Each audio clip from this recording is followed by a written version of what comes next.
I want to introduce our next round of speakers who will be bringing together moving storytelling and powerful technology to reach their audiences. This next section will include our guests, Nate Gordon, who is the head of visual content at the Players Tribune, Megan Gosmel, director of awareness and planning and operations at the Special Olympics International. From the Miami Dolphins, we have 3 guests. We have digital asset manager Hiro Ueno.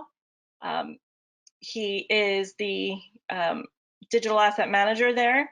Senior manager of social media, Stuart Drew, and former managing director of content and creative, Surf Melendez, who actually just started a new role as creative director for our friends over at the Tennessee Titans. So congrats to you on that new role. So without further ado, I would like to invite up our first speaker, Nate Gordon, to join me and to thank you all again for being here. We can't wait to see how you take some of the information and the tips that you've gained today and, see some of your innovation in action. Thanks. Hey, Nate. Hello. Can you guys hear me and see me? Yes. All right. Pleasure to be here. So I'm Nate Gordon, and I oversee visual content, publishing, and social media at the Players Tribune. I've been at TPT since 2015, and before that, I was deputy picture editor at Sports Illustrated. I'm here to talk to you guys today about innovation and just how my team stays in the moment at a time when it's so important for everyone to be of the moment. And I'm going to walk you through my journey a little bit and explain how a few people and moments in my career shaped how I guide visual content at Players Tribune. So here's a picture of me in my rookie season working the baseball beat at Sports Illustrated. The 3 other people in this picture with me, Maureen Cavanaugh in the middle, Vijay Lavero on the right, and Brad Mangian on the left, each taught me something super important in my career. I'm going to explain what as I go, but I can honestly say the 3 people with me in this picture, they changed my life in some way. When I started out there, SI was built around the premise that if you captured or described a moment perfectly, you could make it timeless. In those days, we had assistants with remotes, lighting techs on strobes, film couriers, lab technicians, photo editors, scanners, designers, a whole imaging department, and they were all involved in the final product. It was a pretty cumbersome process, but it kept you on your toes. If you messed up your job along the way, you knew you just let an entire chain of people down. On a lot of social media teams these days, this whole process is usually handled in milliseconds by one producer, which kind of blows my mind, with just like a single telephone. And it's crazy to think how much has changed. At SI, we chased moments. I led SI's baseball coverage for many years, and before any clinching World Series game, we'd spend hours trying to figure out where the best celebration photos would come from. This was something I remember doing with Vijay Lavero. In my early days, Vijay was a special photographer because he was just so attached to the game that the players gravitated to him, like Derek here on the left. He treated them like peers and gained their trust, which allowed him to capture a different side of the game. That was Vijay's innovation, and it's something crucial to our approach at TPT. Treat the athletes as partners in the process. When I started working with Vijay, he had just been diagnosed with cancer, and he'd been told that he had very little time left to live. But he was so thrilled to be an SI photographer. Staying out in the field extended his life, I think. Vijay had such an incredible attitude. He'd be like out at the ballpark and just say like, how lucky are we? They're paying us to do this. He taught me to never take this stuff too seriously and to enjoy the here and now. Vijay passed away in 2004, but I think all of us who knew him still hear his voice in our ears, sometimes encouraging us to just like live in the moment and remember that this is supposed to be fun. I still remember one of the first times I truly understood the power of a single image to not just capture the moment, but also to create one. I was in SI's Beijing office for the 2008 Olympics, editing for our website in New York. I'll never forget seeing this Heinz Klutmeyer photo from underwater of Michael Phelps's miraculous 100-meter butterfly victory. It popped up on my screen while I was editing, and I was just like, the whole office just like froze in time. Everybody kind of gravitated to my computer, and everything just like stopped. The single image told the whole story of Phelps's victory better than anything the dozens of TV cameras that NBC had captured.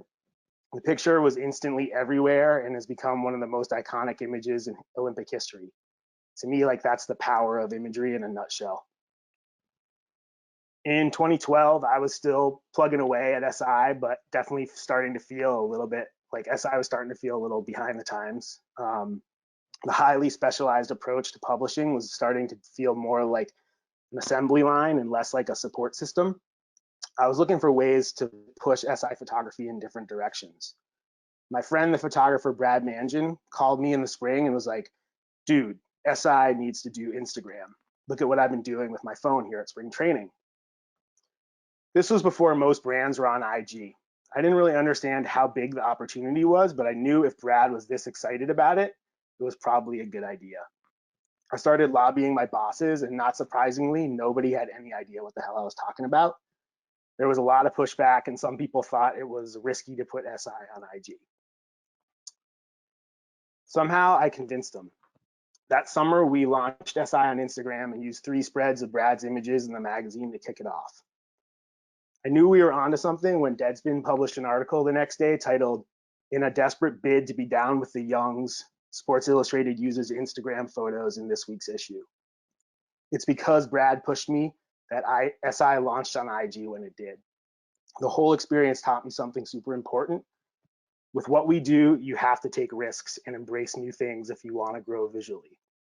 You may not know the whole opportunity when you do it, but you have to do it to create the opportunity. Brad taught me that, and it changed my life. A few years later, my old colleague, Maureen Cavanaugh from SI, called me out of the blue. This was another moment that changed my life. Mo had been my mentor at SI, and I'd always looked up to her because she was totally fearless about tackling projects. She was just genuinely excited to try new things, to push the envelope, and to think big. Mo's attitude always was, if they're going to give us an opportunity to do something big, we're going to take it. This was something I learned from Mo, and it's something I hold with me now. In this business, you have to swing for the fences. The only way to keep creative people engaged and excited is to constantly put them outside of their comfort zones. So when Mo called me and told me she was working with Derek Jeter on the prototype for Players Tribune, she had my attention. I still remember when she called, she said, "Nate, I might have a job for you. It's going to sound weird, but hear me out." This was one of those moments where I just kind of heard the voices of VJ, Brad, and Mo in my head and knew that I had to do it. I had to take a leap of faith and give it a shot. When we launched TPT, Mo spent a lot of time with me thinking about what we wanted the site to look like visually. TPT's innovation was first-person storytelling, directly from athletes, and we knew that for people to connect with the stories, the imagery that came along with it had to feel honest, authentic, and intimate. We needed to approach everything differently than the other brands in sports. Everyone else was using on-field photography, mostly action, or glossy portraits and photo illustrations. They were portraying athletes as superheroes. Mo and I thought about our old friend VJ, who spent so much time connecting with athletes that his images felt like they came from a completely different place. We decided we needed to turn back the clock, focus almost entirely on off-field stuff, natural light, fly on the wall, not superheroes, normal people. So that was our innovation, and we took a lot of inspiration for it from the great Walter Yost, who Mo and I had worked really closely with at SI and who helped us launch TPT. Mo and I have always loved Walter's book with Michael Jordan, Rare Air, where Walter followed MJ for the '93 season. You've all seen the photos. We wanted to use that as the mold. Athletes stripped down, human, in a different context than you would normally see.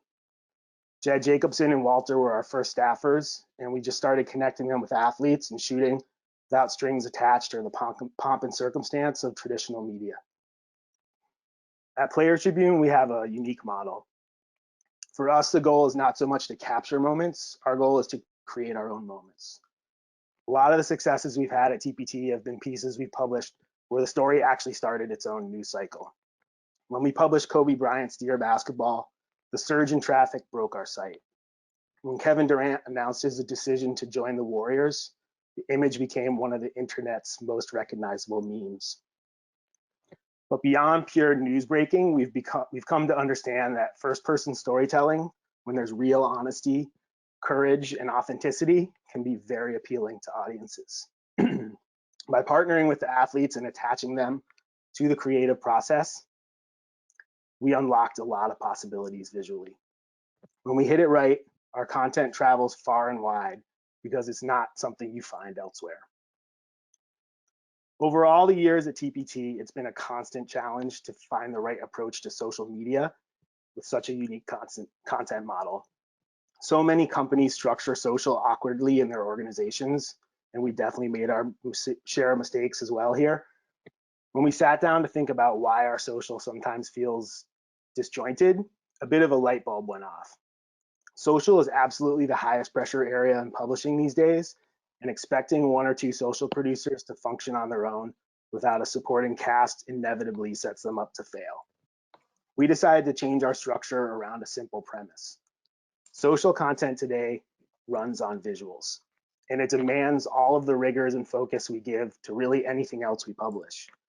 So we merged our social team with our visual team, taking two kind of often siloed parts of our company and creating a unified strength.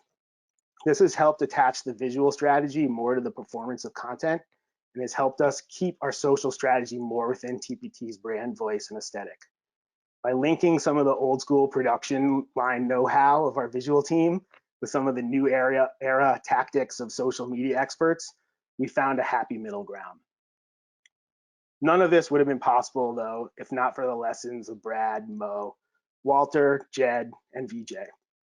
When I go to work every day, I take what I learned from them to my team, and they're the ones that make TPT look good. I just want to shout out the visual team from TPT, Ramon Lopez, Sam Robles, Sam Maller, Guillermo Hernandez Martinez, Taylor Balcom, who has been with us since almost the very beginning, and the social team, Morgan Giordano, Abby Strasowski, and Nicole Bay. You guys are all gold. What we ask you to do every day is not easy, and it's because of your hunger to do cool things that we've made it this far. I think the key to innovation is creating safe and nurturing environments for people to seize the moment, challenge themselves, take risks, and think big. I like to believe that we've created that environment at TPT. Thanks for listening, everybody. Amazing, Nate. Thank you so much. You and your team are master storytellers, and it's just so cool to get a look behind the scenes. Thank you. I want to invite up our next speaker, Megan Gosmel from Special Olympics. And then Nate, you're going to join us again for the Q&A. I know we have a ton of questions already for you, so everybody make sure you're finding your questions box, sharing your questions for Nate there. And I'll welcome Megan. Megan, thank you so much for being here. Thank you so much. Try to share my screen. Sure, you should get your prompt in 1 second. Perfect. You can just hit present and you're good to go. Thanks, Megan. Can everyone see my screen? Good to go. Thank you so much. So my name is Megan Gosmel. I work at Special Olympics International on the brand and communications team. So unifying the world may seem like a pretty bold statement, but our Special Olympics athletes have the power to do just that. So whenever I talk about Special Olympics, I always like to include our reach because a lot of times people do not realize we are a global organization. We serve over 6 million athletes and unified partners in over 193 countries. We offer year-round sport training and competition in 32 Olympic-type sports for children and adults with intellectual disabilities. We're the largest healthcare provider for people with ID. And not only do we provide healthcare, but we also train our athletes to on their health so that they can live healthier lifestyles. We're in schools all over the world, promoting meaningful social inclusion by bringing together students with and without intellectual disabilities to create an accepting school environment. So Special Olympics has been around for over 50 years. And as you can see, our brand has shifted, and so has our storytelling and visual content. The Special Olympics brand creates a framework within which our shared story can be told. A story that's told in many ways, in different languages, for different audiences, while consistently expressing a shared purpose. For the past 50 years, our brand has shifted to become a movement for and by people with intellectual disabilities. When anyone comes out to a Special Olympics event, they always think that they're going to help our athletes, but actually they walk away with so much more. Special Olympics is a grassroots movement that's built on the hopes and desires and energy of real people in real communities all over the world. Every single day, Special Olympics works to create a more inclusive and unified generation for everyone. So I wanted to share the story of Malaki. So Malaki was found in a dark room, chained to a pole in a Tanzanian refugee camp. There were limited support systems available for people with intellectual disabilities, and his mother made a desperate attempt to keep her son safe from the world that didn't understand him.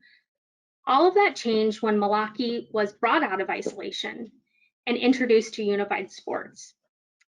Unified sports is where people with and without intellectual disabilities come together on the same playing field.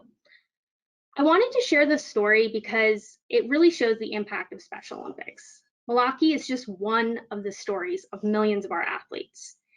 In the Slack channel, I'll share his Game Changers video that ESPN produced on him. It's a really good video that you definitely should check out.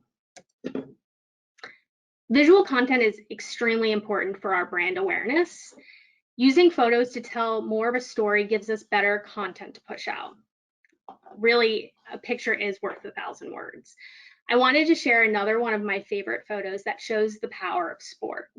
Here you see Kurt Wendt, a Special Olympics athlete from Jamaica, who ran the 50-meter dash at the 2015 World Games using only his arms and won silver. You may have seen this video recently on social media that was pushed out through SportsCenter as a TBT. So our athletes really have grit and determination, and we really want to ensure that we show that through all of our content. If you don't already follow us on social media, you should. You'll see on all of our platforms, we want to show and share the voices of our movement, the voices of our athletes, our volunteers, family members, coaches. It sets the scene to give the audience a human to connect with as they read their words. So we have over 100,000 events a year. That's right. As you can see, we have our gallery set up, each broken out by year, and each year we list each event. So we worked really hard and quickly to push out PhotoShelter during our 2015 World Games in Abu Dhabi. We work primarily with volunteer photographers at our games, and a special shout out to Marco Catini, who actually is tuning into the summit today. He's the one who took all of these black and white photos in this presentation. So we really needed a digital asset management system that was easy to navigate and roll out. I wanted to share a workflow example. So for as any Olympic Games, we have a torch lighting ceremony in Greece. And so once the torch is lit, we promote it on social and share the content with our regions, who then put it out on all of their platforms. We really have to be in sync with everything that's going on so that every region knows, what's coming up and has time to kind of translate all the assets into multiple languages. The torch is then flown to the games location. And once the torch is lit at our opening ceremonies, the games are open, and it's really a symbol of hope and inclusion. For a global organization, you've really got to be in sync. Just to give you sort of an idea of how we're structured, we have 7 regional offices, and within those regions, they manage over 200 local programs. And here at our headquarters office in Washington, D.C., we have 2 people who focus on content in the brand communications team. We are a fast-moving global organization, and we receive numerous content requests on a day-to-day basis.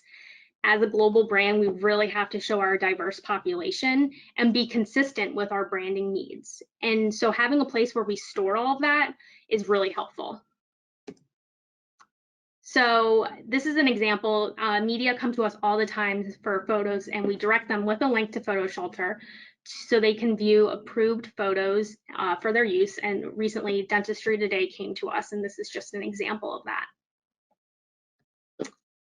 So finally, I really wanted to end with someone who I truly get the honor to work with every single day, Loretta Claiborne. This is just another example of the power of our athlete's voice. We shared this recently with all the racial injustice going on, and it just was really powerful moment for us.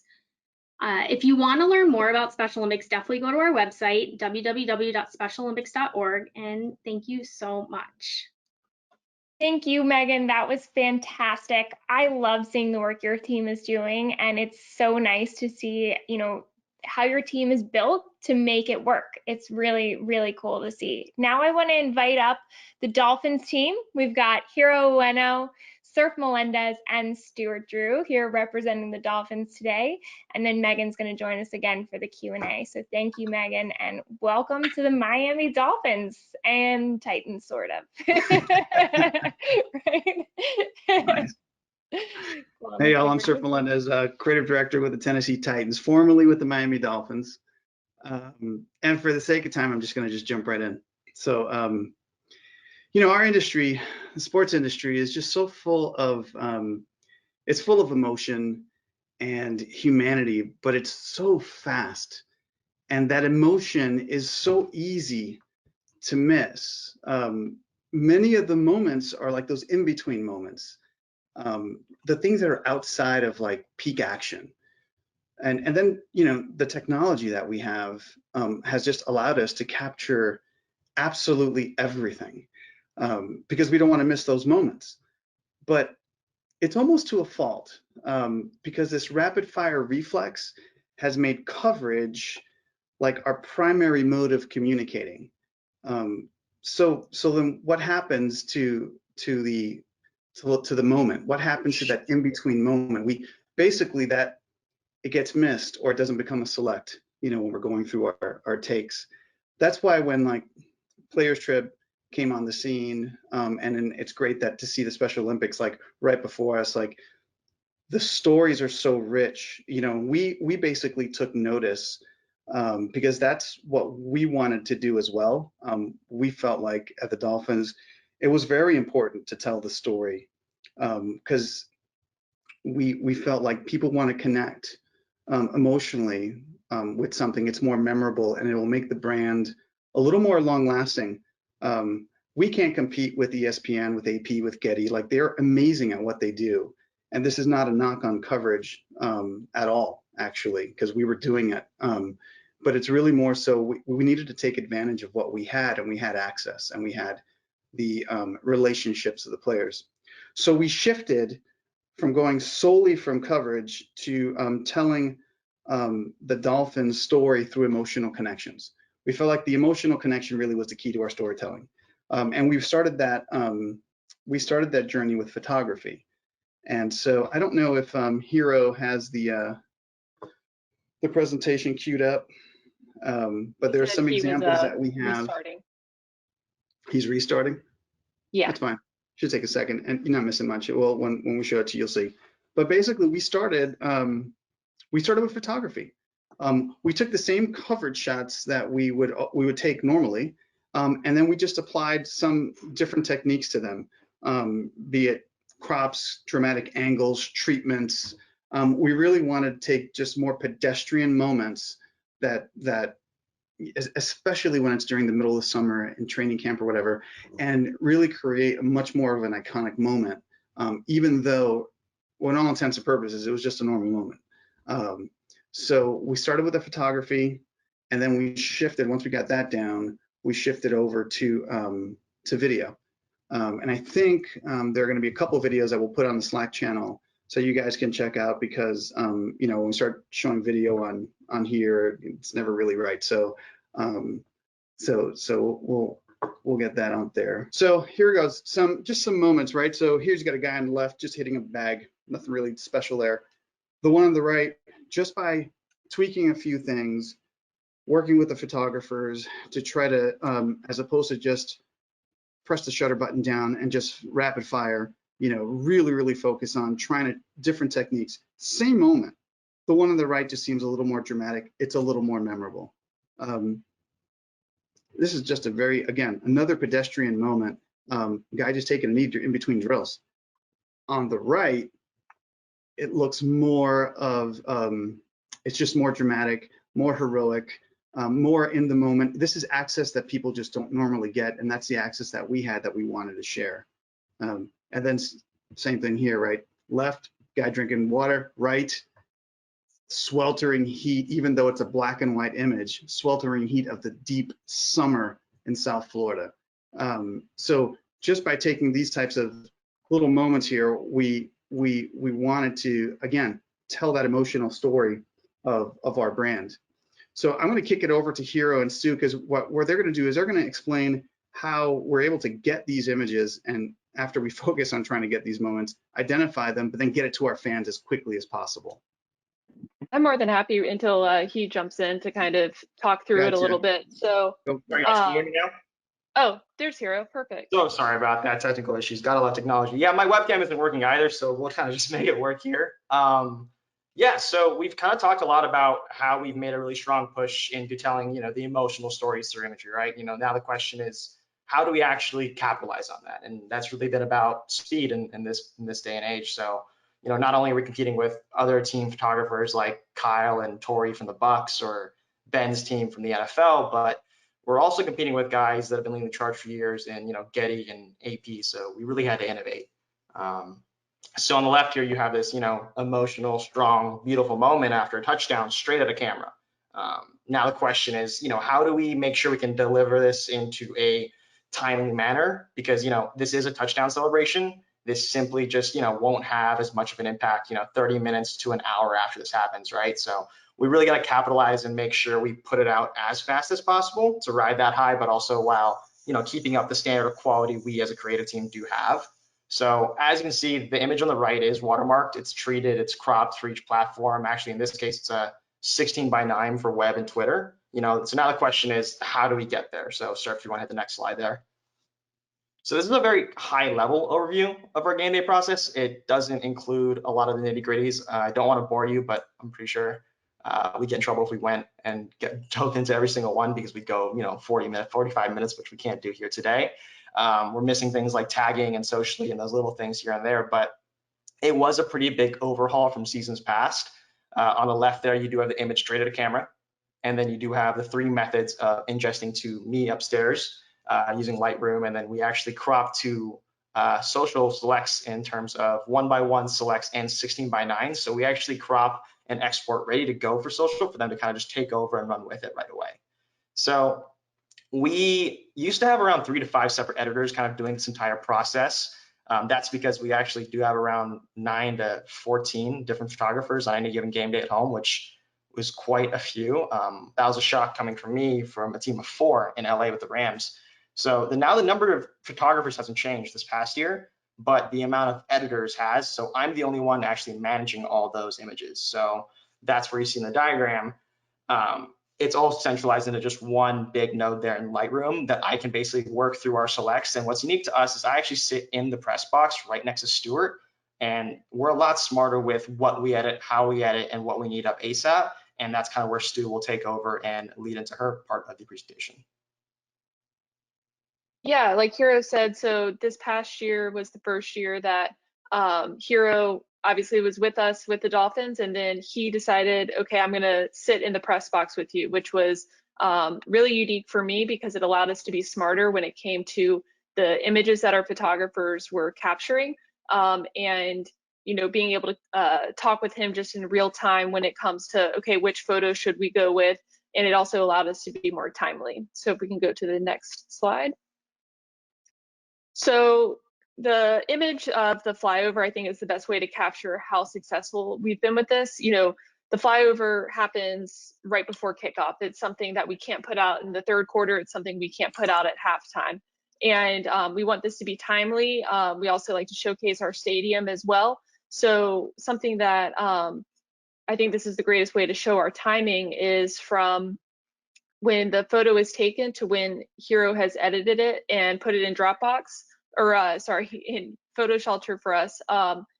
It is around 3 minutes, and we're able to get it out before kickoff actually happens. So for us, the process has allowed us to be smarter, with Hero and I being able to be more selective. Are we wanting to get the touchdown catch, or are we wanting to get the celebration? Are we wanting to get that tackle, or are we wanting to get the reaction? And we're able to make these decisions in real time, which has significantly cut down the amount of photos that we're editing as well, which has made us be more productive when it comes to looking through our game day files. Because for us, we were 2 seasons ago, we were probably treating up to 300 images into our files, and from there, I think, Hero, would you say we've gotten it down to like 85 total just during the game itself? And then you guys go through and look through the whole take, and maybe we get 100 extra images after that we send to the guys. I mean, I'm assuming it's pretty much purely action. It's purely action and game day football related items, probably around 100 to 200, you know, on a good game, on a lower end game. Yeah, somewhere around that 100 mark. Yeah, so I think that allows us as the social team to be smarter of what images we're putting out. We're not putting an image just to put it out. We're putting the best of the best. And with the home and away process, Hero is on the road too. So it really just depends on what the technology setup is at each away venue that we're at. But it really does allow us to get, you know, those arrival images right when the guys are literally getting off the bus. We get those first round of images, you know, within minutes, because Hero's ready, set up to go. And if we want to go to the next slide. So just wanted to kind of show what our Instagram grid looked during our last game of the season. And I think this is a really good example because we showed just the really big key moments from this game, and it allowed us to, instead of posting, you know, 3 times a quarter, we were posting the interception, we were posting the Albert Wilson's throw downfield, you know, so we were being very selective of the top moments from that game, which allowed higher engagement. And I think that the biggest takeaway from this is just less is more, especially when it comes to social. There's so many different ways for users to consume content now. So we just want to make sure we're putting out the best of the best images that you wouldn't be able to get unless you were going to our feed. And I think that with this new workflow, that we've been able to capture and put out the best images just because the fact that we have this new workflow in place with Hero and I consistently communicating to make sure that we're, again, being strategic about our photography on social. So that's pretty much our presentation, unless Hero and Surf, you guys have anything else, or do we just want to jump into questions? No, that's it. Sorry about the technical issues, guys. Not to worry, it happens. And if you want to see more of Hero, you can check out our webinar, our inside look with the Miami Dolphins that we just did with Hero and his partner in crime, Pete. We want to invite all of the rest of our panelists back up for a Q&A discussion. Nate, welcome back. We'll have Megan join us too. We have some great questions. I'll just kind of fire them off like a lightning round. So first, for the Dolphins, from Kira, how long does it take from the second the photo is taken to the time it gets dropped into a folder where everybody can access it? I mean, it really depends on the image. You know, I mean, Stu and I work together a lot, and it depends on a lot of things. You know, depends on the amount of photographers. But the example that we usually use is the one that Stu mentioned, is flyover, and that's usually around, you know, anywhere from a minute to 3 minutes. On a really low end, it'd be a 3-minute game.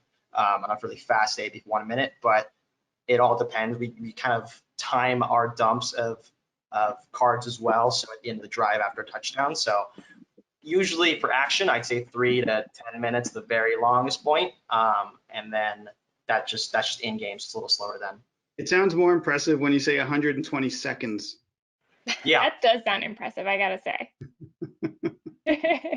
Great. And then a question for Megan from Jackie Fletcher. Shout out to Jackie from the 14th Street Y. Since many of your participants in Special Olympics are under 18, how do you deal with photo releases to use the images? I think we've had this question a couple times today from a couple different people, so it'd be great to have you weigh in on that. Yeah, sure. So it just depends. If it's at the local level, a lot of times when they're at an event, when they get to the event, they sign a likeness form with their parents. And then for our World Games purposes, before they travel to games, they sign a likeness form prior to that as well. And just depending how different brands want to use it. So our founding partner, Coca-Cola, if they'd like to use it, we'd have additional releases for those purposes. Awesome. And then Nate, everyone was buzzing about your talk and just like how it made everybody just feel so good and so connected today.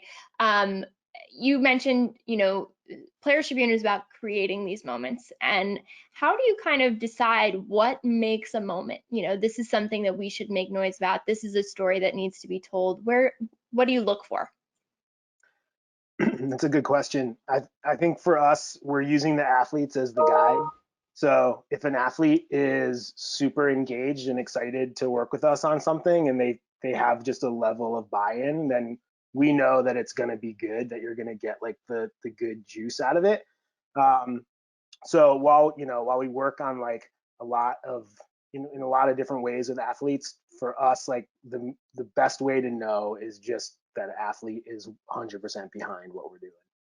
Awesome. And a question from somebody who's had a little bit of trouble getting their social media team. Oh, Hero, welcome.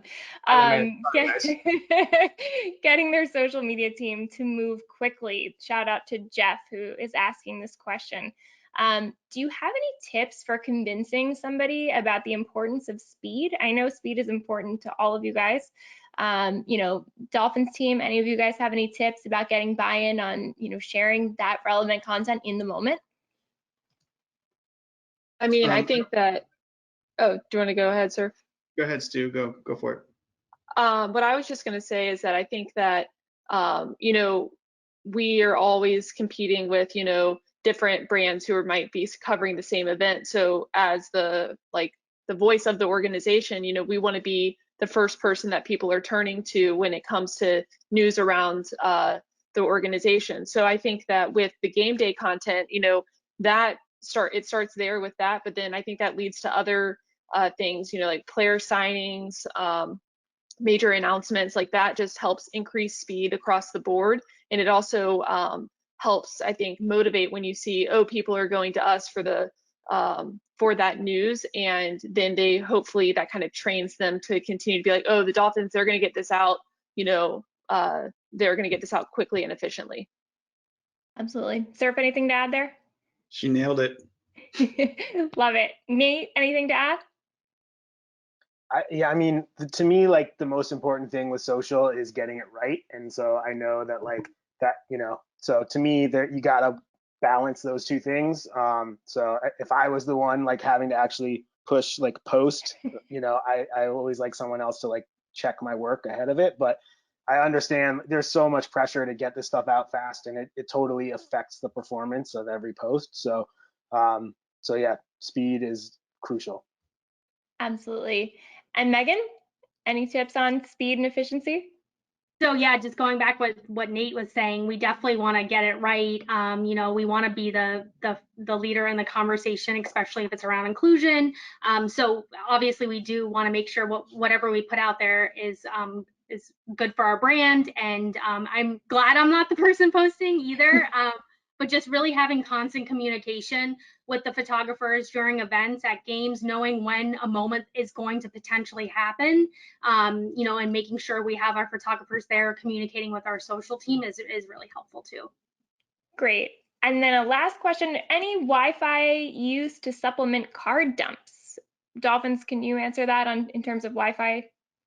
Yeah, it depends on the stadium, like we said. So at our stadium, we have a pretty good cell and Wi-Fi and Ethernet setup. So we have pretty much all the options, but pretty much any team photographer knows, if anyone is on this call that's been to a lot of NFL stadiums, when you jam pack a stadium with 80,000 people, things tend to change. So it really varies from stadium to stadium. So the division rival ones we've gotten a good handle of in our stadium as well, but everything else is still, we prep for everything.